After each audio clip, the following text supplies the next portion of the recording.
아담으로부터 인류의 원죄와 자범죄는 스스로 지옥길을 재촉하며 멸망을 서둘러 왔었기 때문에 그 예수 그리스도의 고난과 대속의 죽음을 통한 희생은 그 우리의 엄청난 죄값을 대신 벌받아 주신 구속의 은혜였습니다.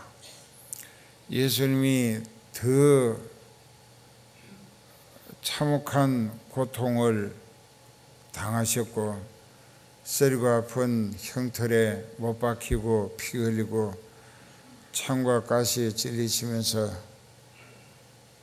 그렇게 머리로 두 손 두 발로 또 배로 지은 우리들의 죄를 예수님은 대신해서 그 몸으로 몽땅 다 죄값을 벌받아 주신 것입니다. 그래서 오늘 우리가 구원을 얻게 되었다고 하면은 이제 우리의 남은 때도 우리 육신의 머리나 손발 배야 할 것 없이 주님 은혜 보답을 위하여 애쓰고 힘쓰는 삶으로 은혜 보답하는 것이 당연한 의리요 사명이 아닌가 하는데, 아직도 교회는 다니지만은 확실한 깨달음도 없고 또 자기 자신의 그 신앙이 스스로 막연한 기대 심리에 치우쳐 가지고 자기가 좀 열심을 내면 자기 일이 잘 될 것이다, 또 어쩌다가 게을러졌으면은 내가 얻어맞겠구나, 그 이런 식으로 생각하는 것보다 우리는 철저히 회개하고 내 인생을 하나님께 의탁하는 것, 그 의탁하는 것은 성령에 맡긴다는 것입니다. 요한복음 14장 26절에 보혜사 성령이 너희에게 오시면 내가 너희에게 말한 모든 것이 생각나게 하실 것이라. 그리고 내가 너희에게 평안을 주노니 곧 나의 평안을 너희에게 주노라. 내가 너희에게 주는 것은 세상이 주는 것 같지 아니하니라. 너희는 마음에 근심도 말고 두려워하지도 말라. 요한복음 14장 26, 7절의 말씀인데, 그 말씀을 잘 깨닫고 보면은 내가 성령을 받게 되는 그 순간부터 예수님의 평안이 나에게 보장되기 시작하는구나. 그 성령은 곧 그리스도의 영이고 하나님의 영이라고 여러 번 일러드렸으니까 성령을 받으면은 그 사람은 예수님의 몸된 지체가 되고 하나님 아버지의 자녀가 되고 땅에 사는 하늘 시민권자가 되는 것입니다. 그렇기 때문에 하나님께서 성령으로 그 사람과 함께 하게 하실 뿐만 아니라 그 사람에게 하나님의 뜻을 깨닫게 하시고 그 뜻을 받드는 일에 자원하는 열심으로 봉사하고 희생하며 헌신하도록 자기가 받은 그 성령의 계시와 조명, 지시와 감동에 의해서 그렇게 사라지게 된다는 것입니다. 그것은 하늘나라를 바라보고 사는 것이 되고 또 많은 생명을 이끌어내서 하늘나라 들어갈 자격 갖추게 하기 위하여 전도를, 선교를 목적으로 애쓰는 수고이기 때문에 그 모든 수고는 주님을 위한 수고라. 그러니까 주님께서 자기를 위하여 애쓰고 수고하다가 어려움을 당하게 되는 것은 예수님이 결과가 유익하도록 해결해 주시고 또 전화위복이 되도록 우리가 하나님의 뜻을 받들고 성령에 이끌리며 쓰임 받다가 원수 마귀 또는 그 앞잡이들로부터 행패와 모략 중상이나 여러 모양으로 어려움을 당한다고 하면은 그 어려움 때문에 절대로 낙심하지 말라. 그 육신의 어려움이 왔다고 복음 전하는 일에 그만 겁을 먹고 낙심되고 중단해 버린다면 그 인생은 원래 천국을 바라보는 신앙인이었다 할 수가 없다는 것입니다. 그리고 또 로마서 8장에 16, 17절에 보면은 오직 성령이 친히 우리 영으로 더불어 우리가 하나님의 자녀인 것을 증거하시나니 자녀이면 또한 후사 곧 그리스도와 함께 하는 후사니 그와 함께 영광을 받기 위하여 고난도 함께 받을 줄 알아야 한다.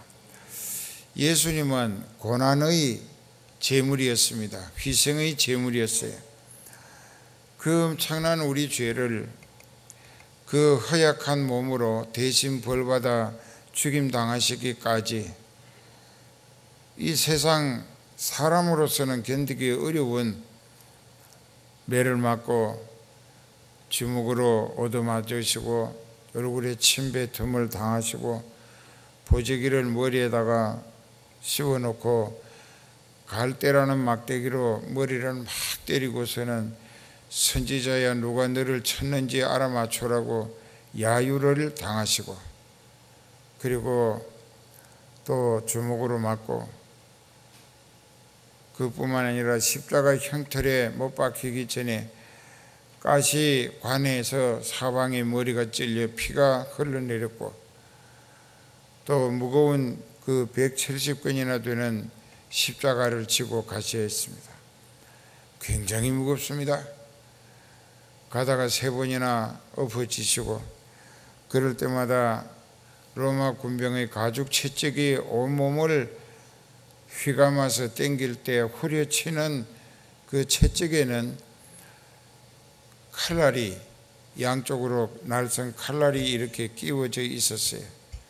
그러니까는 그 길이가 꽤 긴데 그 아무래도 손잡이에서 한 50cm는 막대기고 거기에서 가죽이 1m 50 그러니까 2m짜리 됩니다.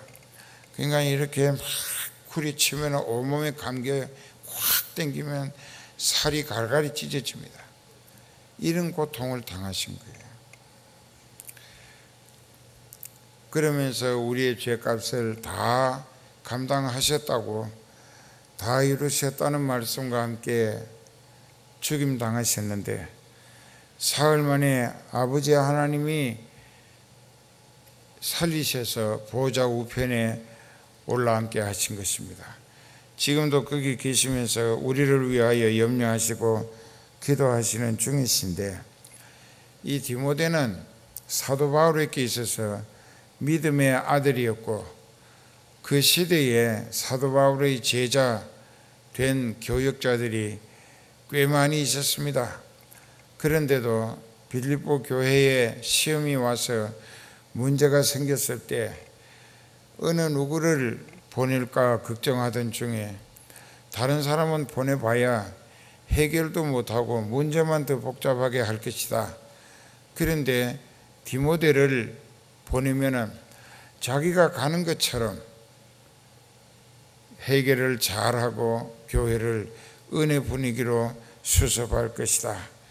그래서 다른 사람들은 제각기 자기의 일을 구하되 디모데의 연단을 너희가 아나니 저는 나와 복음을 위하여 목숨을 아끼지 않았느니라. 디모데의 믿음은 어려서부터 외할머니 로이스와 어머니 유니게에게 구약 성경 하나님의 말씀을 배우며 외우며 생활로 실천하며 성장했습니다.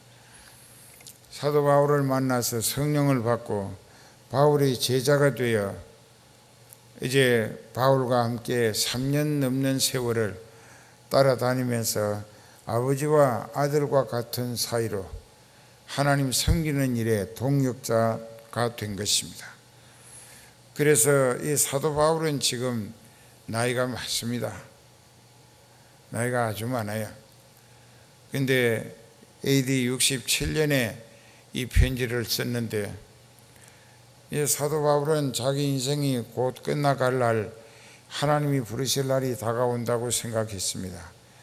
디모데후서 4장에 보면 나의 달려갈 길을 마치고 믿음을 지켰기 때문에 이제 후로는 주께서 예비하신 의의 면류관이 나를 기다리고 있을 것이다. 이 죽음이 눈앞에 다가온 것을 의식하고 쓴 목회 서신 가운데 제일 마지막에 쓴 것이 디모데 전서와 후서였었습니다. 자기가 이제 나이가 많고 기동이 불가하고 이제 앉아있기도 힘들고, 그래서 주로 누워서 하나님이 이 영을 불러오실 날을 기다리는 그런 입장에서 믿음의 아들 디모데에게 편지를 보낸 내용이 오늘 본문 말씀입니다. 그 당시 디모데는 에베소라고 하는 우리가 갔었던 세계에서 두 번째 큰 도시, 그때는 두 번째로 큰 도시였습니다. 그 에베소라고 하는 곳에 가서 사도 바울이 세워놓은 교회를 담임하고 있었습니다. 근데 우리가 가봤듯이 그 에베소라고 하는 데는 아레오바고라고 하는 성이 있고 깎아지른 바위 위에 온갖 미신 우상이 절비하게 세워져 있습니다. 그 중에는 알지 못하는 시내께라고 쓴 글자도 있었는데, 거기에 미신 우상이 창궐하고 또 온갖 점쟁이들, 거짓말하는 점쟁이들과 또 엉터리 철학을 강론하는 사람들이 많았습니다. 그들이 예수님의 진리의 복음을 비방을 하고 그건 아무것도 아니라고, 그 믿어봐야 헛것이라고 이렇게 얼마나 선동을 했든지 믿던 사람들도 하나 둘 그쪽으로 그 말이 귀에 못이 박히도록 세뇌돼 가지고 그만 예수님을 헌신짝 버리듯이 내던지고, 그리고 교리가 왜곡되게 그들의 생각, 말, 행동에 어울리기 위하여 함께 휩쓸리고 잘못돼 가는 것을 볼 때 나이가 어린 디모데가 너무나 기가 막혔습니다. 그 좀 큰 교회의 목회자로 바울이 보내가지고 목회를 하는데, 이제 그 교회 주변에서 온갖 미신 우상을 섬기는 사람들, 엉터리 철학을 하는 사람들, 그리고 거짓말 점쟁이 무당, 이런 사람들이 세계에서 가장 판치는 무대가 에베소였었습니다. 그런데 거기서 어린 디모데가 교회를 지키며 복음을 전하고 목회를 해나가는 것은 여간 힘드는 일이 아니었었어요. 교회 다니던 사람들이 그만 이단 사설에 휩쓸려 가지고 같이 놀아나고 하는 것을 볼 때 너무나 상처가 많았고 기가 막혔죠. 그런데다가 이 디모데는 이 비위라고 하는데, 비는 지라라고 하는 그 5장 6부 중에 비장이란 말이고 위는 위장이란 말인데, 비위가 상한다 하는 것은 구역질이 난다는 것인데, 이것은 위장이 염증이 생기면은 비위가 상합니다. 그리고 또 갑자기 감정이 격하게 되고 좀 부당한 이야기로 아니꼬 말을 들었을 때 비위가 상한다고 하죠. 그 비위가 약했습니다. 그래서 이 사람은 음식을 잘 못 먹었어요. 먹어봐야 소화가 안 돼요. 이 위장이 요즘 말로는 신경성 위궤양이 그러면 쇠리가 아프고, 그러니까 물 조금씩 먹고 연명해 갔습니다. 그 디모데전서 5장 23절에 보면은 이제부터 물만 마시지 말고 자주 나는 비위를 인하여 포도주를 쓰라 했습니다. 그 포도주가 약이란 말이에요. 그 포도주를 쓰라 한 것은 이제 그 포도주는 강력한 살균제입니다. 근데 그 비위를 상하게 한다, 위장에 염증이 생겼다, 그럼 포도주를 마시면은 그 염증을 일으키던 세균이 죽는 거예요. 그래서 사도 바울이 물만 마시지 말고 자주 나는 위장병을 인하여 이제부터 포도주를 좀 마셔봐라 그랬습니다. 이것은 아버지와 아들 사이처럼, 부자지간처럼 아주 다정다감하게 애정 어린 편지의 권면이었습니다. 그랬는데 우리가 알아야 될 것은 이 디모데의 고충, 그가 당하는 고난이 그것뿐만이 아니었어요. 또 이제 사도 바울은 두 번째로 로마 감옥에 갇혔습니다. 그러니까 자기를 가르친 스승이고 아버지 같이 믿고 따랐던 사도 바울이 또 로마 감옥에 다시 갇히게 됐어요. 그런가 하면은 로마로부터의 박해가 본격적으로 핍박을 시작했습니다. 그 에베소 교회에도 선교자들이 많이 생깁니다. 그 이렇게 되다 보니까는 그만 이 어린 나이에 또 소심한 데다가 그 생각이 아주 소심해요. 배짱이 없어요. 또 여자 같고 그렇게 이제 소심한 데다가 그만 항상 불안과 두려움에 자기가 이 교회를 어떻게 지킬 것인가, 그리고 자기가 또 잡혀가서 고문을 당하고 선교하게 된다면 교회는 어떻게 될 것인가. 물론 그 사람은 목숨 내대고 선교할 각오로 사역을 했습니다. 그러니까는 자기 자신은 죽는다 해도 남게 될 교회가 믿음을 끝까지 지켜서 하늘나라 올 수 있겠는가, 이런 걱정이 그저 항상 사람으로 하여금 신경 쓰게 만들었죠. 그러니까 사도 바울은 감옥에 갇혀 있으면서도 에베소에 사역하느라고 거짓 교사들의 여러 가지 선동과 또 비방, 또 거기다가 교회 다니던 사람들까지 진리 위에 뿌리를 내리지 못한 사람들은 하도 야유를 하고 선동을 하고 여러 모양으로 자꾸만 유혹하니까는 거기에 걸려서 교회를 떠나버린다고요. 그 지옥길로 빠졌다는 거예요. 그런 것을 볼 때 기가 막혔죠. 너무나 힘들었던 거예요. 그리고 또 여러 교회가 환난과 박해를 인하여서 선교자들이 늘어나고 있는 상황, 또 사도 바울은 옥에 갇혀 있기 때문에 상당히 팔이 하나 떨어져 나간 것처럼 기대했던 아버지 같은 스승이었던 그 사도 바울이 옥에 갇히는 것, 이런 일로 인하여서 디모데는 상당히 고민하고 낙심할 수밖에 없었습니다.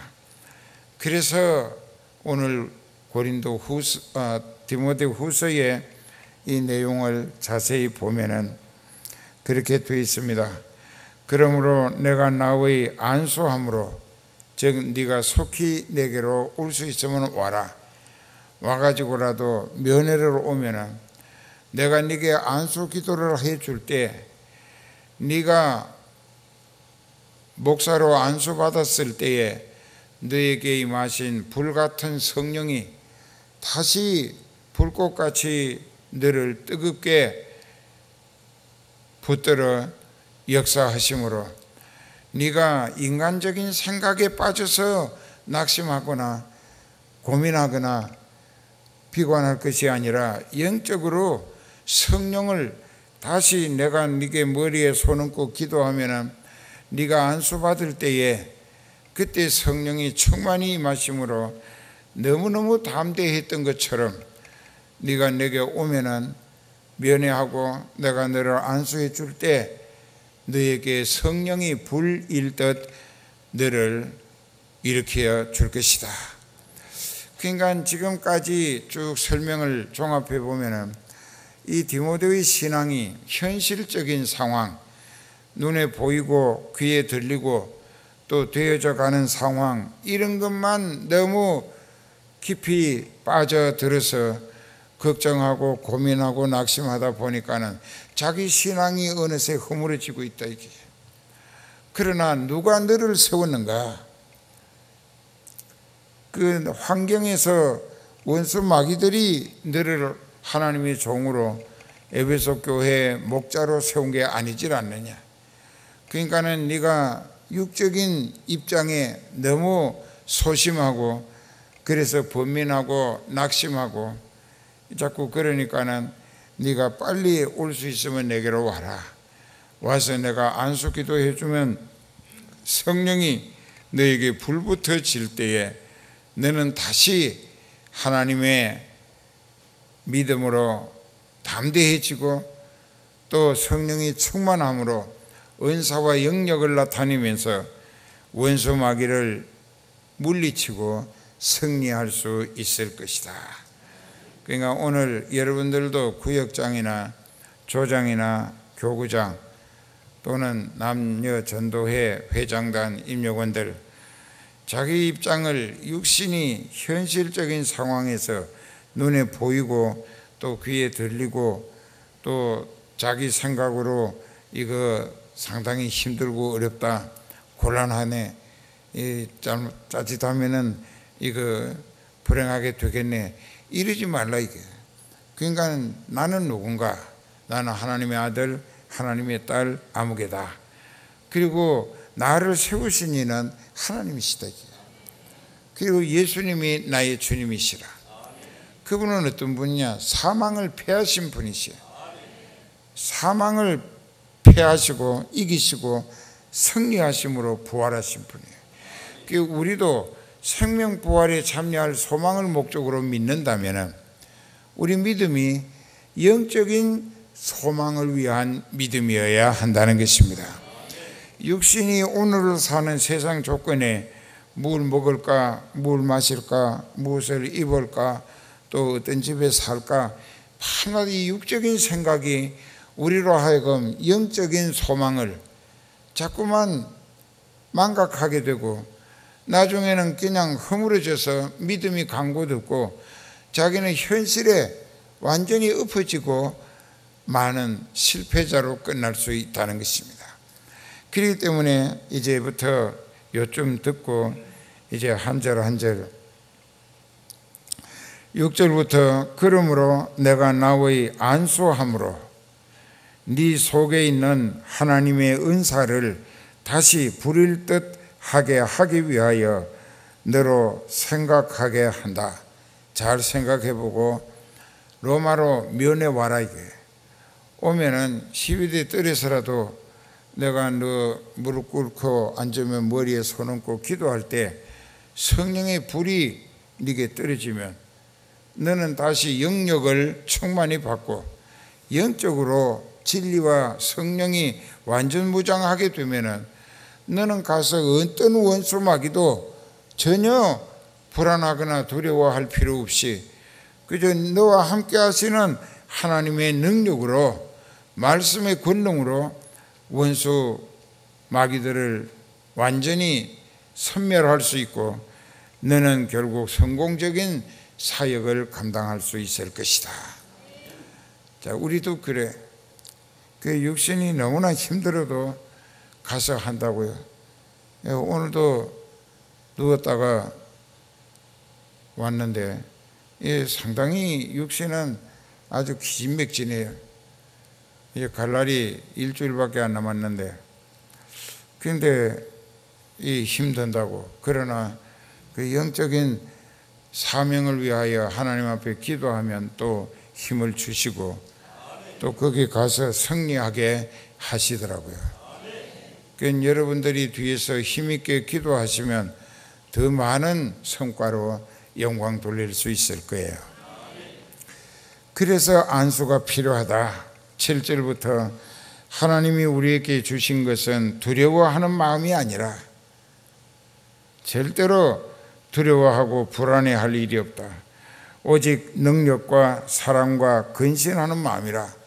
여기서 능력과 사랑은 영적인 은사로 보고, 여기에서 이제 그 한 가지 좀 우리에게 꼭 필요한 것은 근신하는 마음이 있어야 된다. 이 근신이라고 하는 삼갈 근자 삼갈 신자입니다. 삼가라, 육체의 본능과 그 욕구를 제어하라, 이게 억제하라는 거예요. 인간적인 입장 포기하라, 초월하라, 그 얘기예요. 그게 이제 그렇게 영적인 목적으로 영적인 성과만을 위하여 진리와 성령에 사로잡히고 이끌리며 능력 있게 쓰임 받을 때에 나도 살고 주변도 살리게 된다는 것입니다. 여러분, 구역장도 똑같아. 전도회장도 그래. 전도회장은 회장을 맡아놓고 아무것도 안 하게 되면 마귀에게 항상 꽁꽁 묶여 사는 게 됩니다. 그럼 그 인생은 훗날에 하나님 앞에 가서 하나님 앞에 못 가겠지. 심판이 무섭게 되는 거예요. 차라리 잘할 수 있는 사람에게 기회를 주고 네가 못할 판이면 못하겠다고 했으면 낫지 않았겠는가 할 수도 생각해 볼 필요가 있어요. 그래서 그러므로 네가 우리 주의 증거, 주님의 증거, 주님이 나타내신 온갖 이적 기사, 죽은 사람들을 살려내셨고 예수님도 죽임 당하셨다가 사흘 만에 다시 살아나심으로 사망을 이기신 그 주님의 증거를 네가 나가서 남들에게 증거하자면 너도 부활 신앙의 확실한 믿음, 믿어지는 믿음을 가질 때에 성령이 너를 힘있게 붙들어 도우시고 역사하심으로 네가 전하는 부활의 복음이 더 많은 영혼을 구원해 낼 수 있게 된다는 것입니다. 근데 자기가 위축돼 가지고 겁을 먹고 쭈그렁망태게 돼 가지고 뭐 벌벌 떨고 이렇게 하면은 그 사람을 통해서 무슨 복음이 한 영혼인들을 구원시킬 수 있겠는가 말이에요. 절대 불가하죠. 그러므로 네가 우리 주의 증거, 또 주님을 증거하기 위하여 갇힌 자 된 나를 절대로 부끄러워하지 말라. 오직 하나님의 능력을 쫓아 복음과 함께 고난 받을 것을 주저하지도 말고 망설이지도 말고 깊이 하려고도 하지 말고 맞서서 네 육체가 정신과 생활이 어떤 고난과 행패와 어려움을 핍박으로 박해를 당한다 할지라도 그것을 전혀 두려워하지 말라. 왜?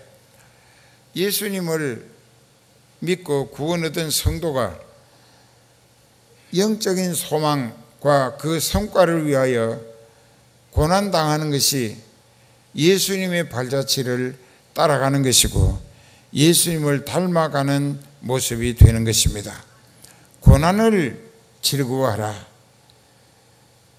그래서 베드로 전서 4장 12절에서 14절에 보면 너희가 시험하려고 실현하려고 당하는 불시험을 불에 태워지고 하는 것도 이상한 일 당하는 것처럼 생각하지 말고 오직 그리스도의 고난에, 예수님이 당하신 고난에 나 같은 걸 참여시켜 주시니 감사함으로 받아들이라. 무슨 말인지 알아들어요? 나도 그랬어요. 아마 그날 넘어져 가지고 꼼짝을 못 하는데 이 팔도 움직이지도 못하고 하는 것도 못해. 속이 막 쾅쾅 울려가지고 피가 펑펑 쏟아져 속으로. 얼마나 쑤시고 아픈지 열이 나고 눈알이 빨갛고 저녁도 안 먹고 그래서 일어나서 갔어요. 가자고. 집회하여 되니까 가자고. 이 모양으로 어떻게 가서 집회를 하시겠는가?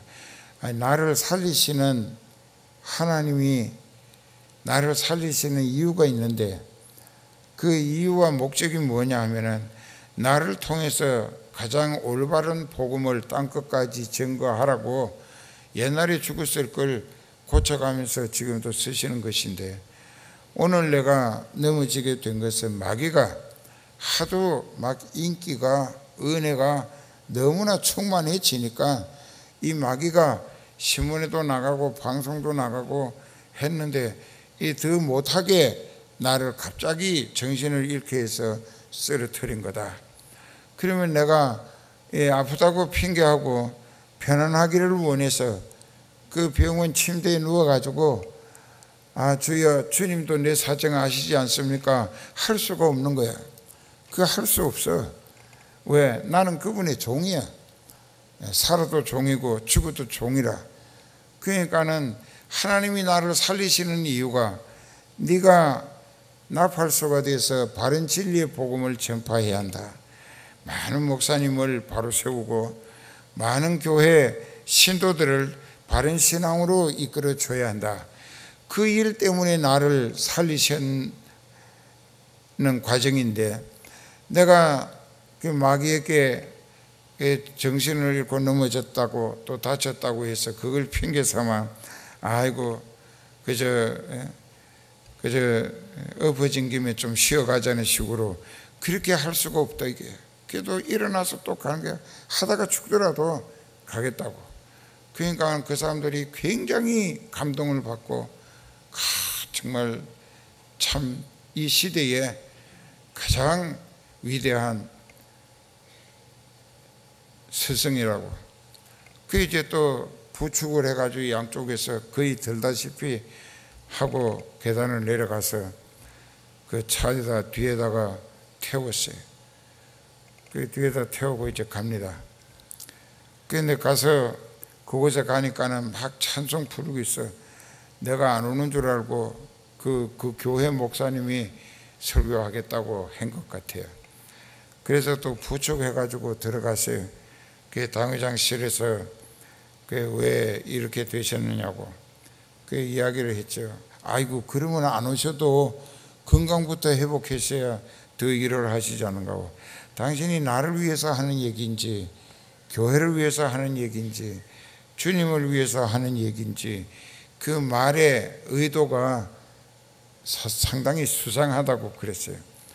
그랬더니 얼굴이 빨개가지고 무슨 뜻인지 잘 모르겠다. 모르니까 벌소리 하지. 그러니까는 아무 소리 말고 가서 사회하라고, 내가 설교할 거라고. 그래서 가서 했어요. 그날 밤에 나는 막 너무 아파. 설교하다가 하고 또 그 녹음 다 됐을 거예요. 그렇게 해가면서 좀 이렇게 몸을 조금만 움직여도 잘못되면 막 그냥 아픈 거예요. 참을 수가 없어. 그런데도 했다고요. 1시간 반을 설교를 했죠. 막 불이 붙어 회개 역사가 일어나고 병자들이 낫고.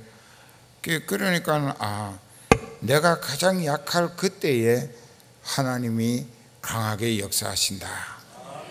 그때 사도 바울의 고백이 실감이 나더라고. 내가 막 땀이 막 그냥 흠뻑 젖고 여기는 아파서 이 손도 이게 막 이렇게 움직이지는 못해. 그냥 이렇게 어정쩡하게 해가지고 이 올라가도 아프고 내려가도 아파. 그러니까 그 중간을 분위기를 잡고 항상 이거 신경 쓰고 설교해야 돼. 자, 그러니까는 고난을 받는 것은, 주님을 위해서 고난 받는 것은 기뻐하라 했습니다. 왜? 하늘에서 너희 상이 크고 주의 영이 너와 함께 하실 것이다. 그렇기 때문에 우리는 그 고난에 대해서 두려워할 일이 없어요. 이 성은교회 역사는 고난의 연속이었습니다. 개척에서부터 옥수동에서 이쪽으로 와가지고 좀 덜한데, 요즘 이 근처에서 또 자꾸 불평, 원망, 시비 한다고 하는 거 보니까 교회가 부흥될 조짐이다. 그냥 마귀가 회방하는 거예요. 그건 왜 그러냐? 교회가 부흥될 것 같으니까 마귀가 심술이 나서 발악을 하는 거예요. 그렇기 때문에 이제 뭐 여기 이거 친다고 이 근처에서 또 시끄럽다고 그래. 그래서 그 장로님들 잘 기억하라고, 여기도 하나, 둘, 셋, 넷, 다섯, 6개를 이쪽처럼 막으라고. 그 자꾸 시비에 당하게 되면은 우리에게도 은혜 손실이 생길 수 있다고. 그러니까 여기 막아, 저것도 막고 저쪽만 놔두고, 그렇게 해서 이제 저 밑에도 그 자동차 라이터가 바로 비치지 않게 연부 4부짜리 베니다 합판을 가지고 36짜리로 이렇게 세워가지고 그쪽을 막아주라고. 우리는 이 세상 살면서 우리가 은혜 받자고 남들에게 피해 주는 것은 옳은 일은 아니기 때문에 그걸 안 해야지. 그러니까는 이제 그렇게 하는 게 좋겠죠. 오는 주일 전까지 여기 다 막도록 해놔요. 그리고 여기도 보면은 너는 복음과 함께 고난을 받되 하나님의 능력 안에서 고난을 받으라. 하나님이 너를 붙들어 쓰시는 일로 고난 받는 것은 하나님 앞에 영광 돌리는 것이고 너에게도 위로와 상급이 따를 것이라. 그런데 네가 남들에게 피해를 줘가지고 그들로부터 네가 행패를 당한다고 하는 것은 네 죄값을 치르는 것이지, 그건 의를 위해서 핍박받는 것이 아니다 이거야. 이걸 아주 엄격히 본인이 양심으로 구분할 줄 알아야 하는 거예요. 그 어떤 사람들은 이 말버릇이 나쁘고 이 눈꼬리 황새눈처럼 해가지고 다른 사람들을 째려보고 해가지고 얻어 터지고서는 예수 믿다가 핍박당했다고. 그건 말도 안 되는 거예요. 그건 하나님 앞에 더 크게 얻어맞을 거예요. 아니잖아요. 자기가 잘못해가지고 상대방에게 당하는 것은 회개해야 할 일이야. 그에게 용서를 빌어야 하고, 하나님 앞에 내가 신앙 인격 수양이 아직도 부족했다고 회개해야지. 그래서 여기도 그렇습니다. 하나님이 우리를 구원하사 거룩하신 부르심으로 부르신 이유는 우리의 행위가 선하고 또 무슨 공적이 많아서 한 것이 아니라 오직 자기 뜻을 위하여 영원한 때 전부터, 창세 전서부터 그리스도 예수 안에서 우리에게 주신 은혜로 우리가 택하심을 입었다. 하나님이 나를 택하셨기 때문에 불러내시고 성령으로 깨닫게 하시고 믿어지게 하시고, 그래서 성도로 구원을 얻게 하신 것이라. 이제는 우리 구주 그리스도 예수의 나타나심으로 말미암아 이 모든 것이 확정되어졌다. 저는 사망을 패하셨고 죽음을 이기시고 부활하셨으며 복음으로써 생명과 썩지 아니함을 드러내신 분이다.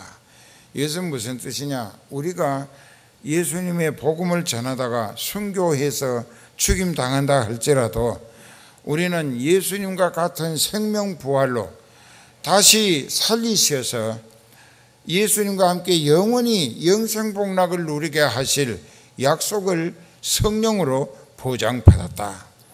그러니까 죽음도 불사하고 두려워할 거 없이 죽을 각오로 믿음을 가꾸어야 하고, 그 믿음으로 영원 구원시키는 일에 성령의 도구로 쓰임받기에 최선을 다하라. 그러다가 네가 죽는다고 해도 너는 생명의 부활로 예수님이 확정해 보이신 예수님과 같은 생명 부활에 우리도 반드시 참여시켜 주실 것이기 때문에 죽음도 두려워할 이유가 없지 않는가. 알아들어요? 내가 이 복음을 위하여 반포자와 사도와 교사로 세우심을 입었다. 그러면 사도 바울은 늘 자기가 사도가 아니라고 비방하는 말을 듣기 때문에 자기 자신을 확정해 보입니다. 아들 디모데에게. 나도 그런 뜻입니다. 나도 이 복음을 위하여 선포하는 사도로 또는 진리를 가르치는 교사로 하나님께로부터 세우심을 입었노라. 이를 인하여 내가 또 이 고난을 받되 절대로 부끄러워하지 아니하는 것은 나의 의뢰한 자를 내가 알고, 즉 내 영혼을 하나님께 믿고 맡겼는데 그분은 영생하시는 하나님이시고 그저 죽음을 생명으로 살리실 분이신 줄 내가 확실히 알기 때문에 내 영혼을 그분에게 의탁했다. 내가 그분을 알기 때문에 믿어 맡긴 것이다. 또 뿐만 아니라 또한 나의 의탁한 것을 그날까지 저가 능히 지키실 줄을 내가 확신함이라. 내가 하나님의 뜻에 의해서 이끌리며 쓰임받는다.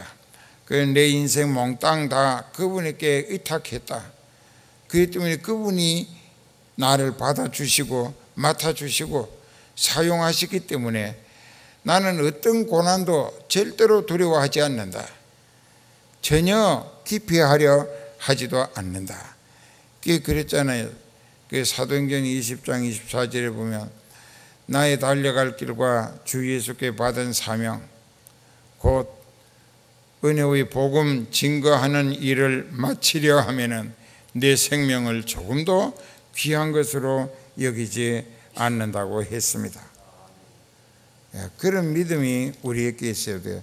나도 그렇게 믿고 싶어서 애쓰고 있어요. 고린도 후서 11장 23절부터 한번 봅시다. 사도 바울이 어떤 고생을 했던가. 고린도 후서 11장에 23절부터 저희가 그리스도의 일꾼이냐 정신없는 말을 하거니와 나도 더욱 그러하도다.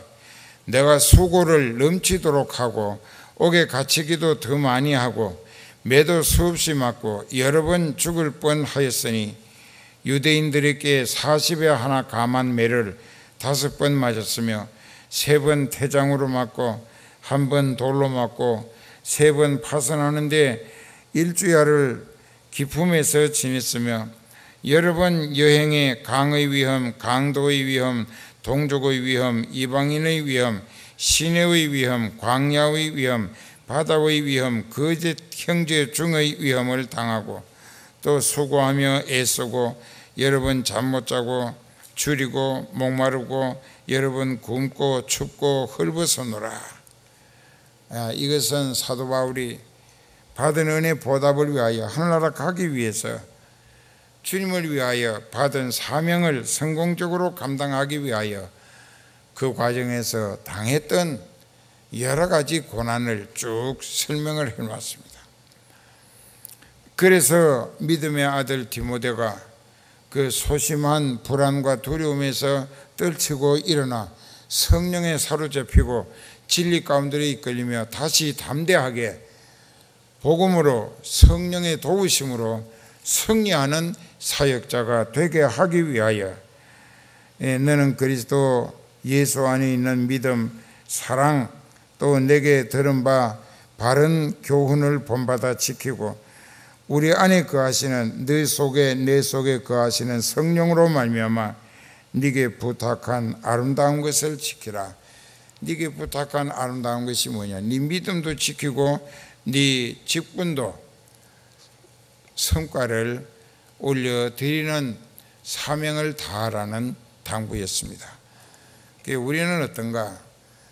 자기의 유익, 인간적이고 세속적이고 현실적인 유익을 위하여 예수님을 섬기는 기회를 뭐 좀 하러 가자 하면은 바빠서 못 간다고. 그렇게 하고 무슨 천국을 생각할 수 있겠어요? 없어요.